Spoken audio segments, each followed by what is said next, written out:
Hi friends, உங்களை car கடையிலேருந்து பேசுகிறேன். இப்போ நம்ம என்ன வண்டி பற்றி பார்க்கணும்னா சாண்ட்ரோ. நிறைய பேர் இப்போ கேட்குற கம்ப்ளைண்ட் பார்த்தீங்கன்னாக்கா, எனக்கு வண்டி ஸ்டார்ட் ஆகுது, துணி மிஸ் ஆகுது, வண்டி கொஞ்சம் அளவு போனால் ஆஃப் ஆகிடுதுன்னு சொல்லிட்டு இந்த கம்ப்ளைண்ட் தான் நிறைய பேர் ஃபோன் பண்ணுறீங்க. நீங்கள் அந்த கம்ப்ளைண்ட் உங்களுக்கு கொஞ்சம் அளவு போது ஆஃப் ஆகுது, ஐடிங் சரியாக நிற்கலை, அந்த மாதிரி கம்ப்ளைண்ட் இருந்ததுனாக்கா நீங்கள் செக் பண்ண வேண்டியது. நான் போன வீடியோவில் சொல்லியிருப்பேன், இந்த ஏர் ஃபில்டருக்கு பின்னாடி வர இந்த சென்சார் லீக் இருந்தாலும் உங்களுக்கு ஐலிங் கரெக்டான ஐலிங் இருக்காது. இல்லை இந்த இந்த ஓஸ் ஏதாச்சும் டேமேஜ் இருந்தாலும் ஐலிங் கரெக்டாக நிற்காது. அதேமாதிரி பிரேக் வேக்கம் ஓஸ், இந்த ஓஸு கம்ப்ளைண்ட் இருந்தாலும் நிற்காது. இது கீழே பார்த்தீங்கன்னா ஒரு சின்ன ஓஸ் வரும், இது இருக்குது பாருங்கள், குட்டி ஓஸு. இந்த ஓஸ் ஏதாச்சும் லீக்கேஜ் மாட்டாமல் இருந்தாலும் உங்களுக்கு ஐலிங் கரெக்டாக நிற்காது. இந்த ஓஸும் செக் பண்ணி பாருங்கள். இந்த 3 ஓஸை செக் பண்ணுங்கள். அதுக்கடுத்து பார்த்தீங்கன்னாக்கா நம்ம இந்த இன்லைட்டு ஏர் ஃபில்டருக்கு பின்னாடி இந்த இன்லைட்டில் பார்த்தீங்கன்னாக்கா ஒரு மேப் சென்சார் வரும்.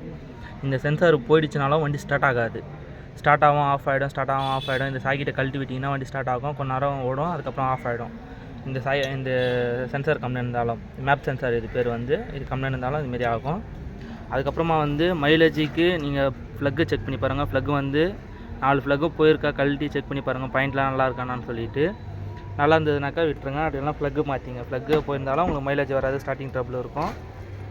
இது பார்த்தீங்கன்னாக்கா கேம் சென்சாரில் உங்களுக்கு டஸ்ட்டு ஏதாச்சும் கம்ப்ளைண்ட் இருந்தாலும் வண்டி ஸ்டார்ட் ஆகாது, மிஸ்ஸிங் ஆகும். ஸ்டார்ட் ஆகலாம், மிஸ்ஸிங் ஆகும் கேம் சென்சார் கம்ப்ளைண்ட் இருந்தாலும். அதுக்கப்புறமா பார்த்தீங்கன்னாக்கா மெயின் புள்ளி கழட்டிட்டு பார்த்தீங்கன்னா அதுக்கு பின்னாடி கிராங்க் சென்சார், கேம் ஷாஃப்ட் சென்சார்னு சொல்லிட்டு வரும். அது ஏதாச்சும் போயிருந்தாலும் வண்டி ஸ்டார்ட் ஆகாததுக்கு எத்தனை கம்ப்ளைண்ட் இருக்குது பாருங்கள். 1 2 3 சென்சாரை செக் பண்ணுங்கள். லைன் வருதா செக் பண்ணுங்கள். லைன் வந்ததுனாக்கா ஓகே. ரெண்டாவது பார்த்தீங்கன்னாக்கா உள்ள ஈசிஎம் வரும். ஈசிஎம் பின்னாடி ரிலே வரும். ஈசிஎம் நிறைய பேருக்கு தெரிய மாட்டேங்குது. நிறைய பேர் வீட்டிலே நீங்களே கம்ப்ளைண்ட் அரெஸ்ட் பண்ணிக்கிறேன், நானே ரெடி பண்ணிக்கிறேன் சார், சொல்லுங்கள் சொல்லிட்டு கேட்குறீங்க. டவுட் ஈசிஎம் போர்டு பார்த்தீங்கன்னா அது வரும். இன்னர் சைடில் ரைட் சைடு டோர் திறந்தீங்கன்னா, லெஃப்ட் சைடு டோர் திறந்தீங்கன்னாக்கா இன்னர் சைடில் இங்கே பாருங்கள், wiring punch, full wiring punch இந்த ப்ளோ பாக்ஸுக்கான தான் இந்த ஒயரிங் பஞ்சாக வரும். இது ஏதாச்சும் எலி எதனா கடிச்சிருந்தாலும், உங்களுக்கு எதனா லைன் இதில் எதனா ஷார்ட் ஆகிருந்தாலும் உங்களுக்கு ஸ்டார்ட் ஆகாது. இந்த ஒயர் பார்த்தீங்கன்னா இப்படியே இந்த சைடில் போயிட்டு இந்த பாருங்கள் உள்ள ஈசிஎம் போர்டு. இதுதான் ஈசிஎம் போர்டு. இந்த ஈசிஎம் போர்டை கழட்டிங்கனாக்கா இதுக்கு பின்னாடி 2 ரிலே வரும். ஒன்று பார்த்தீங்கன்னா ஃபியூல் ரிலேவும் அதில் தான் வரும். இந்த ஈசிஎம்மோட கனெக்ஷனும் அதில் தான் வரும். ஈசிஎம் ரிலேவும் சொல்லிட்டு அது இதுக்கு பின்னாடி தான் வரும்.